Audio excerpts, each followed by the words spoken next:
In the second part of how to navigate the company settings, we'll go through some other things on the list. So go ahead and log in and go to the admin screen, and from here in the top right hit company settings, and we covered up to employee last time, so let's start with inventory now. What we can do here is as we ring in and sell items, we can check to show an inventory countdown so that we can keep track of that real nice and clear.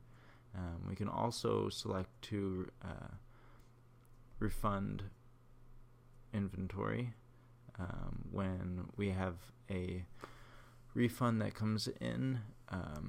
Then not only do we refund their cash, they refund the item back as well. So every time you do a refund on an item, it would make your item count go up 1 if you have this box checked. We can also go ahead and check this box beneath it that says prompt for refunds return inventory, which means that when we do a refund, it'll ask us, it'll prompt us to select whether we are returning the inventory or not. So we can further keep track of things right there as well. Here we can select the default department for a quick create. We can also create a department that is specifically for quick create if we'd like. Here we can enable our low count alerts.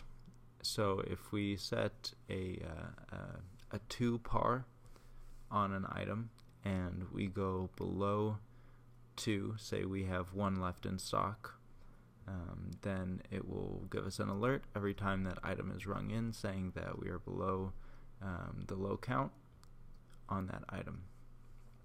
And also we can select this allow auto 86 of items, which means if our items have a 2 count in stock, then once we ring 2 of those in, then it will automatically gray out the button and 86 it, unless a manager comes back in and changes these settings, or the inventory count for that item goes above 0.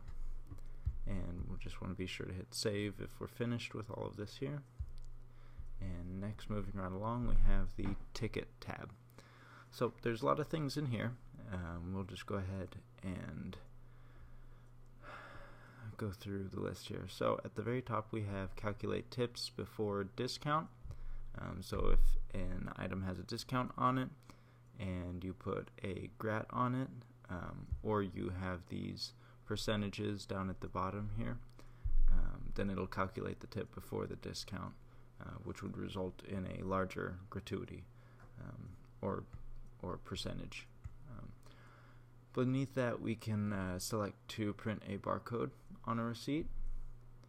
We can also select to send the price to a kitchen. If we send an open item with $2.50, then the kitchen will receive the open item ticket and they will also see the amount of $2.50 on that ticket. And if we go up to the right, we can see the print tip line. You'll most likely always want to have that on. The sign receipt on an iPad is a feature that we do offer if you would like your guests to be able to sign for their transactions on your iPad. Here you can select to not require a reason when comping an item, not recommended. And right beneath it we can select to not require a void reason when voiding an item, which is also not recommended. Here we can disable warnings on transfer if those get annoying when you're transferring items from ticket to ticket or from table to table. And here we can also select the customer name on receipt. If you have guests in your customer database and they're making a purchase and that ticket is printing off, then it will print their name on the ticket if you have that box checked. Okay, so beneath this we have our tip percentages. So we can put up to 3 tip percentages on the receipt if we'd like to inform our guests of percentages so they don't have to calculate it themselves. We can simply just tap one and put in the percentage amount that we'd like. We do this for the second and third as well. If you look in the third box, there's a 0. If a value is left at 0, then it will not show up as a tip line on the receipt. So if you look at what I have here, you would only see a tip amount for 20% suggestion and a tip amount for 25% suggestion.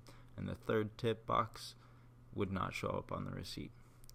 Also here we can put a footer and a second footer on the receipt if we'd like.